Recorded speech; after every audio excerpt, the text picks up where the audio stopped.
Good afternoon, ladies and gentlemen. Uh, the topic is experiential tourism, and I've been asked to speak more about my journey or my experience from the corporate world onto entrepreneurship, in the hope that by the time I finish, I will have shared some thoughts with you on what entrepreneurship is all about. I think it's a very difficult space to be in, entrepreneurship. On the one hand, you have people who look up to you and say, man, this guy must have left it all and started from scratch. So there's a huge expectation that if you're an entrepreneur, you really must have left the mundane and done something very exciting with yourself. And then there are those poor guys who want to become entrepreneurs, try it out, and they fail, and fail, and fail. And 7 out of 10 entrepreneurship ventures fail. That is a given statistic. 7 out of 10 fail. And then you have those entrepreneurs for whom the kick is always to be number one.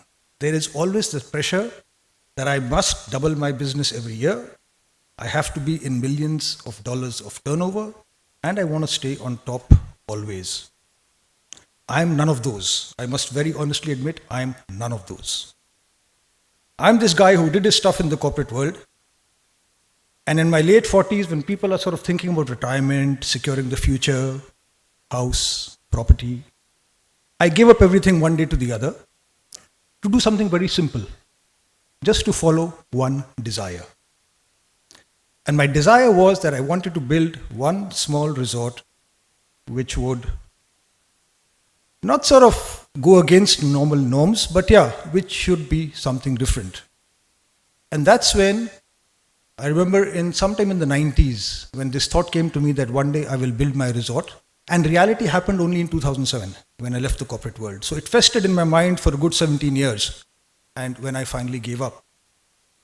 So very quickly, let me map my journey. What did I do with myself? I studied hotel management way back late 70s. I joined the Taj group of hotels in Delhi in their startup, as part of the startup team, the Taj Mansingh. I spent a year and a half with them, and I left my job one day to the other because I didn't like what I was doing. So 1st of January, one day, I just chucked up. And my dad's a retired army officer, and he couldn't for the life of him understand what is this guy doing with himself. So what did I do with myself then? Delhi winters in the early 80s were very nice, not the muggy winters you have today with smog. Nice sunshine, warm, bright. So I'd put oil in my head every day, and I'd sit on my terrace and I'd study. Because I said, let me try for the IAS. I want to become an IAS officer. So 6 months, I did all those guides, the manuals, all the normal crap, and I realized I can't. IAS is not for me. So I gave that up also. Then I joined a company called Romeo Vickers. Romeo Vickers used to sell filing cabinets and those racks which you see in stores and factories. I joined them as a sales executive, and I sold franking machines, filing cabinets, and racks for about a year of my life. I think I did that, 1 year, yes. And then Sita Travels advertised for management trainees, and I applied there. And they didn't understand my 3 years of life at all, and they thought I was some sort of a fraud guy, useless fellow who didn't know what to do with life. I got selected with Sita, and then I spent 25 years of my life with Sita and Jet Air, out of which 10 years I lived in Europe and came back to India.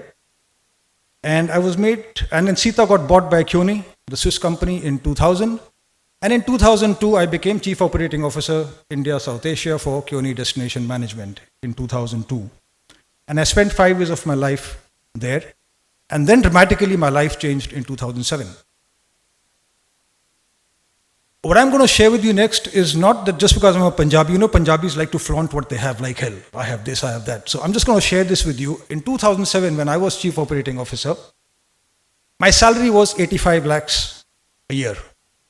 85 lakhs. I had a company Mercedes, and I traveled only business class. So I had a damn cushy life. What made me change in 2007? 2 things dramatically happened with me. For the first time in my working career, I'd get up in the morning and question myself, why am I going to work? And I think for each of us, the day you start questioning yourself as to why am I going to work, it's time you quit what you're doing, because then honestly, you're wasting your time doing what you're doing. So that one thing was bothering me. And the next was this constant desire of wanting to do something on my own and create a hotel brand. So I left Kyoni in 2007 to start the Tree of Life in Jaipur. That was the first property I built. So from 2007 to 2010, It took me 3 years to build that property. All my industry friends told me the business model you have is a disaster for failure. Because what was my business plan? I had 7 acres of land in Jaipur. In 7 acres of land, I had planned to make only 13 villas, 1-3. And I was 25-30 minutes outside the city. So anybody from the industry I'd speak to said, boss, don't. It will not work. I started with my own resources, with whatever I had. And when my money was finishing, quite naturally, I'd applied for the loan with the TFCI, Tourism Finance Corporation of India, and they rejected my loan. They said this is not a financially viable project. So here I was, Himmat Anand, left everything he'd made for himself for 25 years, started a project, loan refused. And I was already on my way, building had already started with whatever I had. I went back to them a second time. I said, please understand, if I'm giving up all that I've done in my life for myself, there is no way I can fail. So you have to have that trust in me. And Mrs. Kapoor was the chairperson at that time, and in the second round, after 8 months of deliberation, on her personal assurance, my loan was approved. And that's how I was able to complete the Tree of Life in Jaipur. Today, that property is only 13 keys, and those of you, few from the hotel industry will know, we do a turnover of about 5.25 crores a year on 13 keys. When I talk to my industry friends, they say, you're fibbing. It can't be. And Jose is here, he'll probably agree with me. On 13 keys, I think we do a good job to do a turnover of about 5.25 crores. And after expenses, we have a profit of about 35%. So that gave me the confidence that, like I said, small can be profitable. They say small is beautiful, but I do believe small can be profitable also. You don't have to be a 80, 90, 100 room hotel to make a profit from. They also say men don't cry, right? Grown-up men are not supposed to cry. I cried. When I was grown up, I cried. Because when I was building Jaipur, I'd get up in the morning or I'd get up in the middle of the night and say, what the hell have I done with myself? Why am I doing what I am doing?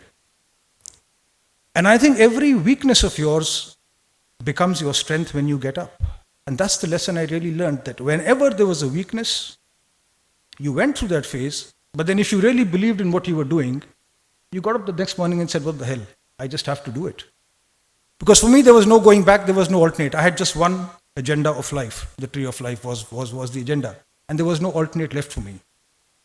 So that story carried on. And it also got me some lessons. What were the few lessons which I learned from this whole journey of mine? The first lesson I learned was never depend on friends for business.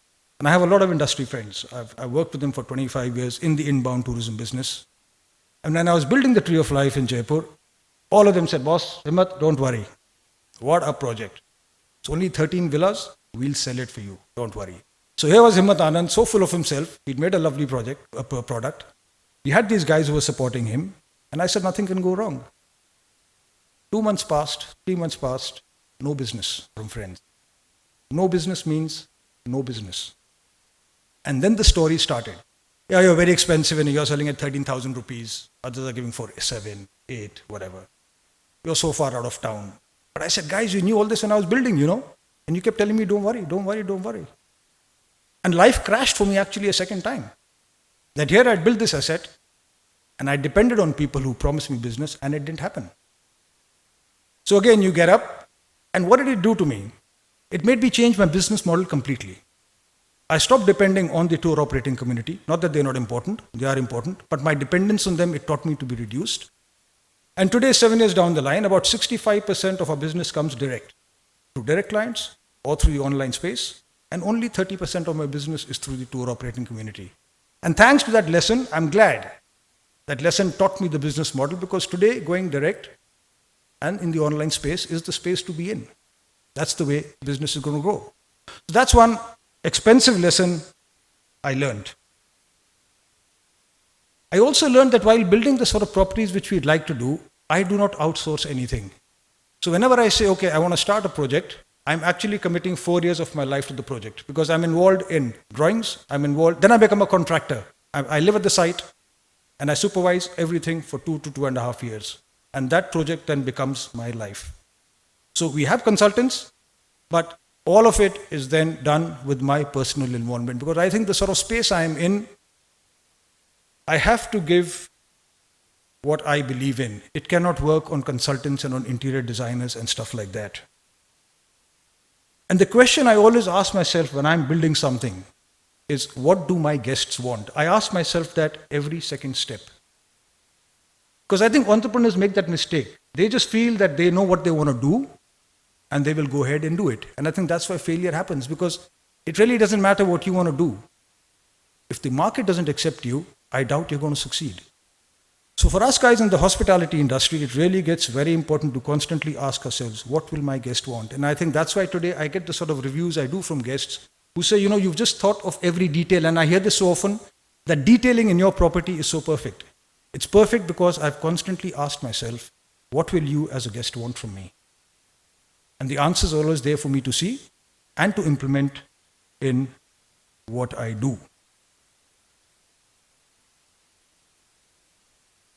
So if I consider myself to be operating in a very niche segment.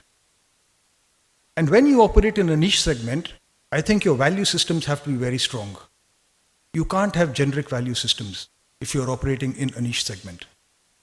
And when I started out 9 years ago, there were 3 things which were non-negotiable for me.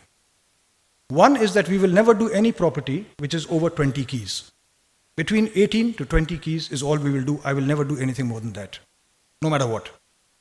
2, both our brands will never be in the city. I will always be 10, 12, 15 kilometers outside the city, because our cities are really getting messed up. And I think in tourism today, those days are gone when people wanted to rush after monuments. Monumental tourism is, I think, out of fashion now. People want to go in there, they want to experience something for a couple of hours, and they want to get back to sanity. And you don't get sanity in our cities anymore. I mean, look at any city, take any. I mean, Cochin, you guys are lucky you're living here. Come up North India and pick up any city. Agra, Jaipur, Delhi, anything. Varanasi, it's all the same. So we'll never be in the city. 3, we will continue and always be a pet-friendly resort. We are extremely pet-friendly, and I think I value my 4-legged pets more than the 2-legged guests we get. I'm very passionate for dogs, and we welcome them with open arms there in all our properties. No issues at all with pets. And number 4, we will continue to involve the local villagers. Since we're outside, we're mostly in villages, close by, 15 kilometers from the city. So we always have a decent village community around us. And in every property, I would say, I can easily say about 20 to 25% of our workforce is from the village. We pick them up and we train them. I mean, today, one of my very good chefs in our Banaras property used to be a beldar when I built Jaipur 8 years back. He used to pick up stones for 125 rupees a day. He started there with me. Today, he manages my kitchen single-handed when he has to. And he can cook the most amazing continental food you'll ever have. So these are the sort of stories we want to do for ourselves in a very small way. I don't believe in this word CSR. I think it's really overrated. But in our own small way, we definitely want to involve the local community and then take them along with us. So these are the non-negotiables which we have as a brand. I'm also a very firm believer in social media. And I think those companies and those people who don't take social media, just go back a bit, please. Right. So I'm just going to run you just through 6 slides. I'm not doing any presentation, but I just want to show you. This is the Tree of Life in Jaipur, which I started first. And this is in 7 acres of land. You've got the Aravalis right on top of you. And we're about 20-25 minutes away from the city. And there's just 13 villas there. So can I just go to the next one, please? Yeah. So each villa looks like this. It's got its own separate living room. It's got its own bedroom, private pool, private spa. Each villa has its own private spa, and the works. The next one. So that's the living room and that's the bedroom. So you get about 900 square feet of your own private space, plus gardens and also about 2,500 square feet is what we give you in each of our villas there in Jaipur. This is what we just finished in Banaras. We've just launched the Tree of Life Banaras about 3 weeks ago, and I've been stationed there for the last 3 years now. So this is Banaras. This is the lounge. We have the yantra, and on the ceiling we've done the Sri Yantra painting. So the whole ceiling is a lovely Sri Yantra painting. Yep, let's go further. And we have 18 junior suites there, just 18 junior suites in Banaras. So that's that. Yeah, and that's the property on all. Again, in a small village from town, I'm about 12 kilometers away. Right? Okay, that's it. Thank you. So that's the sort of stuff we do. Just small stuff, very personalized, very intimate. That's what we're all about. So coming back to social media, I think it's very, very important for everybody to take it as with the same importance you give sales, marketing department, all of those reservations department. Social media is an activity you've got to be really into today for business. I have a Labrador, Jugnu. Jugnu's 6 years old. And Jugnu is the mascot for the Tree of Life. And he's more popular on Facebook than I am, honestly. And the sort of hits and likes Jugnu gets is unbelievable. And because of which I'm able to actually, through him, push my brand also through Jugnu. You won't believe it. I was coming from Banaras to Delhi and connecting here 2 days back. And I must share this with you because it took me by surprise. And I came down from the flight. I just went to the loo to relieve myself. And I had this guy standing next to me looking at me, just staring away at me. And I was wondering, what's wrong with this guy? You do your stuff, let me do mine, and let's go. So then he says, you're Himmat? I said, yeah. He said, Facebook? You're the Jugnu guy? And I said, I'm standing in loo in Delhi airport and this guy's talking about Jugnu. But it's all the power of Facebook. And he knows me from Facebook. So there are these experiences, and I think that's the platform you really need to get onto privately and as a company, because that is where the spread is going to be as we go along in our businesses. Extremely critical, and I know there are many companies who are not taking social media seriously as they should. What are we today? Where does the Tree of Life stand? So you've got two brands. One is the Tree of Life and one is Tree Leaf. So in Tree of Life, we've got 3 properties running in Agra, Jaipur, and Agra is going to be built soon. We're starting Agra next year. We've got Jaipur, we've got Varanasi, and we've got Binsar up in the mountains. And then in Tree Leaf, I have a property in Marari right here and one in Udaipur. So we run 5 properties just now, and there are 3 more which are planned. Agra will start next year as far as construction is concerned. So in conclusion, I just want to share with you what my electrical consultant in Banaras told me 3 weeks back. And I think that quite sums up what I do. He said, I've never seen an owner like you, because you're a guy who's standing in the sun. I've seen you for 3 years building this resort, whereas you should be sitting somewhere in Delhi and giving instructions. But I think instructions is not for me. I don't feel like an owner today. Much as I made this move from being the corporate guy to starting my own little thing, which I do. I think to be an entrepreneur, you just have to learn to give yourself up to yourself. For me, that is really the basic, as simple as it can be. And if people can do that, this phase of anybody's life, where you've taken that chance, where you've given it all you had, and where you've believed in yourself, without having those fancy dreams of millions and all, I'm very happy being small. I just enjoy being a very small setup. I think that's really a great, great position to be in.